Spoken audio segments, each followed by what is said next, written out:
You're not underpricing because of imposter syndrome. You're underpricing because you're using your personal shopping anxiety to set your business rates, and it's costing you 30% of your revenue and all of your strategic capacity. Hey, hey, hey, you're listening to She's That Founder, the podcast for ambitious female leaders who are ready to stop being the bottleneck in their business by using AI frameworks for faster delegation and decision making. I'm Dawn Andrews, and here's what you'll learn today. First, the real reason you underprice, and it's not what the mindset coaches are telling you. Second, why market data beats affirmations every single time when it comes to pricing confidence. And third, the 4-part AI prompt system that shows you exactly where you sit in the market so you can finally stop guessing and start charging what your work is actually worth. By the end of this episode, you'll have a practical tool you can use today to stop leaving money on the table and start building the business capacity that you actually need. So let me tell you about a coaching call I had recently. Brilliant founder, 10 years of experience. Her clients rave about her. She's booked solid, she's working 50-hour weeks, turning away projects because she doesn't have the capacity. And she's charging $3,500 for work her male competitors price at $8,000. When I asked why, she said, I just don't want to seem greedy. And honestly, I'm not sure I'm that good. Ooh. Here's the kicker. It's not just about the money she's not making. It's not just about the cash. It's about the bottleneck that she's creating in her business. When you underprice, you attract clients who need more handholding. You take on more projects to hit your revenue goals. You can't afford to hire the support you truly need. And suddenly, you're the highest paid employee in a business that can't run without you.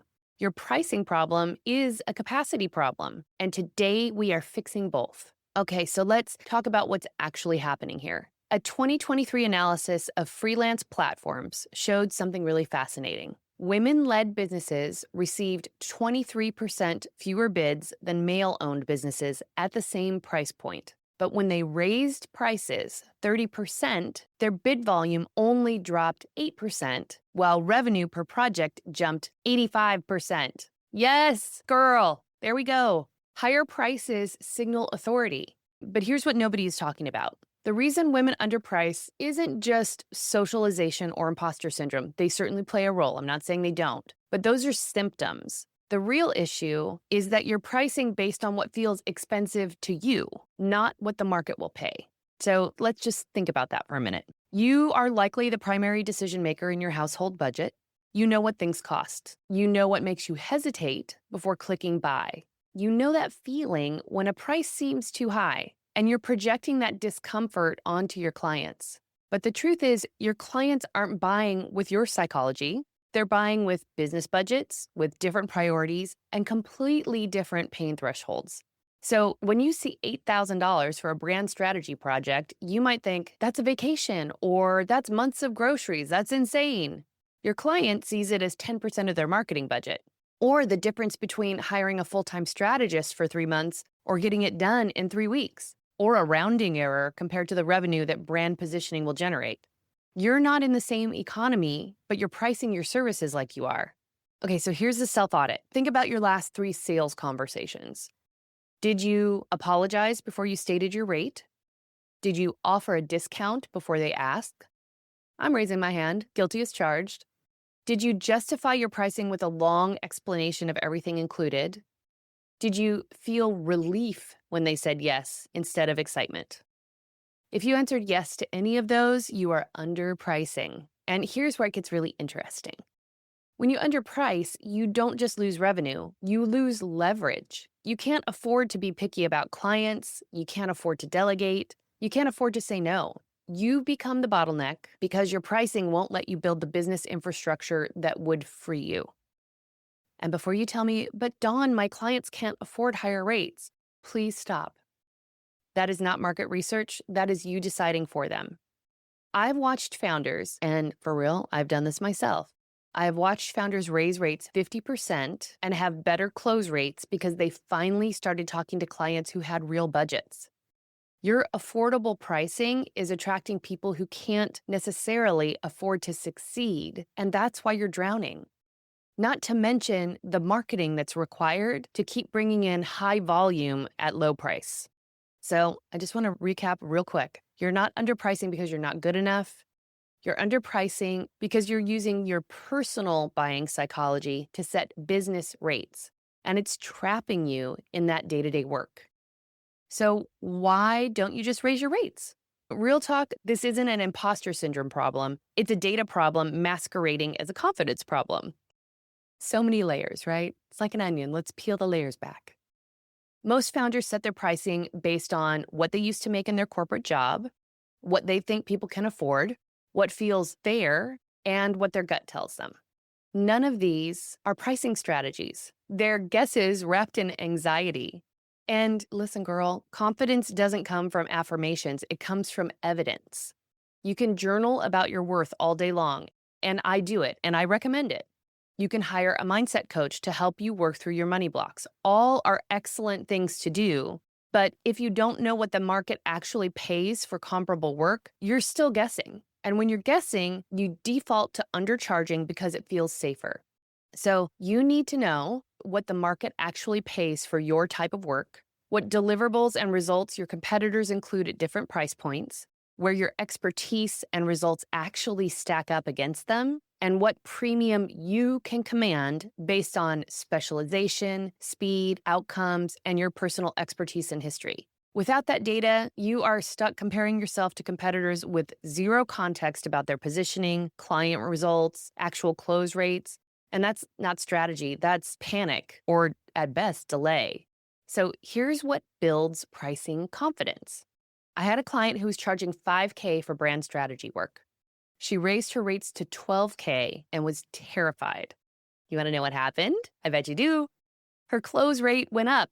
Why? Because the clients at $12K were actually ready to implement. They valued strategic thinking. They didn't ghost after the proposal. They became long-term relationships instead of one-and-done projects that drained her capacity.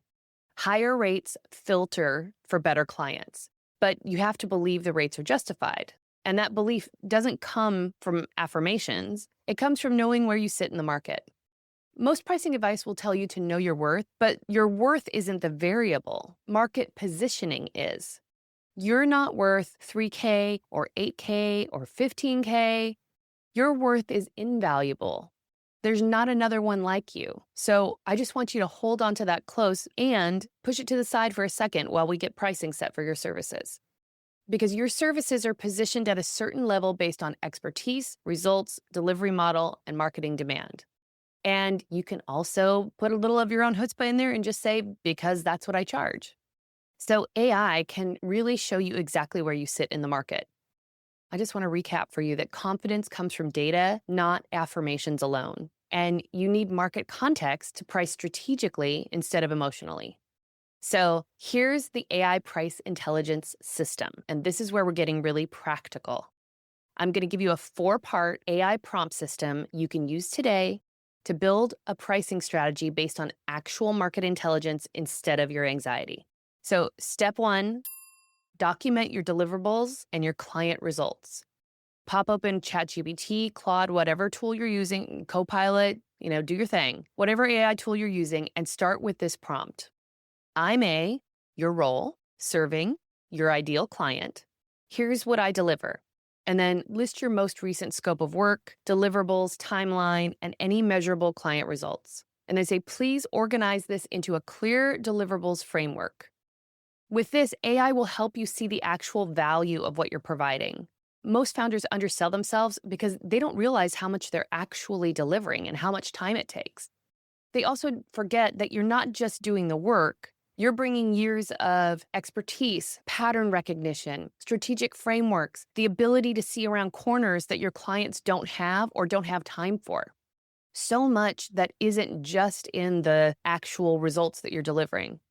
Okay, step 2, research some competitive pricing. So here is the follow-up prompt. Based on these deliverables, research typical market rates for, and insert your service, in your industry and region. Include price ranges for junior, mid-level, and premium providers. What factors typically justify premium pricing in this category? And AI will pull pricing data, forums, salary surveys, and publicly available rate information. And you'll get a range, and you'll see where you currently fall. And this is where most founders have their oh shit moment because you're usually pricing at the junior level when you have senior level expertise. Okay, remember this is a 4-step process. Here's step 3. Analyze your differentiation. And this is where it gets really good. Use this prompt. Here are my unique qualifications and differentiators, and then insert your experience, specialization, client results or testimonials, methodologies, certifications, and then say, based on these factors, where should I price within the market range? What premium can I justify? And AI will help you connect your expertise to your pricing power. This is where you stop undervaluing years of experience because everyone has that, or because you're just doing your job and it doesn't seem like that big a deal. I'm telling you, everyone doesn't have it, and what you are doing is coming easily to you because it comes difficult to other people. Your combination of experience, methodology, and your track record is one of a kind, and it commands a premium. All right, last step. This is where you build your pricing tiers. So here's the prompt. Create 3 pricing tiers for my services, good, better, and best, that reflect different levels of scope, support, or speed. Include what's in each tier and how to position them. Now you have options. You're not stuck with one take it or leave it price that you're secretly hoping they'll accept. You can say, I have 3 ways we can work together, depending upon your timeline and level of support needed. And that is strategy. That is pricing architecture. That's how you manage different types of clients without getting trapped in custom pricing negotiations every single time. And here's the thing, which may annoy you. AI won't tell you what to charge, but it will give you the market context and strategic framework to make confident, informed decisions instead of anxious guesses. And when you have data backing up your prices, you stop apologizing, you stop discounting, you stop attracting clients that don't value what you do, and you get instant confidence. You start building a business that actually supports the life you want. And one more thing. This isn't just about making more money per project. It is about strategic capacity. This is the biggest reason to do this process and to look into your pricing. When you charge appropriately, you can take on fewer clients so that you're delivering better work, which means higher referrals in the future. You can hire the team that you need to stop being the bottleneck, which means you get your time back to use as you see fit. You can say no to projects that aren't the right fit. And that, to me, is like the ultimate freedom, to be able to say yes or no based on what really feels interesting and exciting to you. That's why you started your business in the first place, I would imagine. And when you charge appropriately, you can build systems that let your business run without you in every single decision. Your pricing is at the foundation of your delegation strategy. And if you're undercharging, you can't afford to let go. And if you can't let go, you will always be the bottleneck. So, quick recap. Use AI to document your value, research market rates, analyze your differentiation, and build strategic pricing tiers. Pricing isn't about your market positioning and business design. So, you're not the only one dealing with pricing anxiety. Join the AI for Founders community where we're all working on getting out of our own way, whether that's pricing, delegation, or finally stepping fully into your CEO role. Come join us on LinkedIn. You'll find the link in the show notes. Okay, girly friend, let's recap. First, you're not underpricing because of imposter syndrome. You're underpricing because you're projecting your personal buying psychology onto business clients who have completely different budgets and priorities. Run the self-audit, and if you're apologizing for your rates, you're undercharging. Second, confidence comes from data, not affirmations alone. So stop guessing. Use AI to get actual market context for your pricing. And third, this isn't just about money. Your pricing determines your capacity. Underprice, and you trap yourself at the day-to-day. Price strategically, and you get to create the space to lead. So here's your action step. Open your AI tool today, run through those 4 prompts, and it can be messy and sloppy, and you can do it a second and a third time if you want to. Document your deliverables, research your market, analyze your differentiation, and build your pricing tiers. And then raise your damn rates. Not because you're greedy, because you're building a business that doesn't require you to sacrifice your sanity to scale. If you want the exact AI prompts I just walked through, plus more frameworks for using AI to stop being the bottleneck, you'll find them in the show notes. And you can also grab 10 ways AI will make you a better leader. It's free, it's practical, and you can start using it today. The link's in the show notes. Okay, my lovey, that's it for today. If this landed, hit subscribe so you don't miss the next quick hit episode on Thursday. And if you know a founder who's drowning in underpriced work, please send this to her. Let's all help each other out. Until next time, lead smarter, not harder. See you next time, lovey.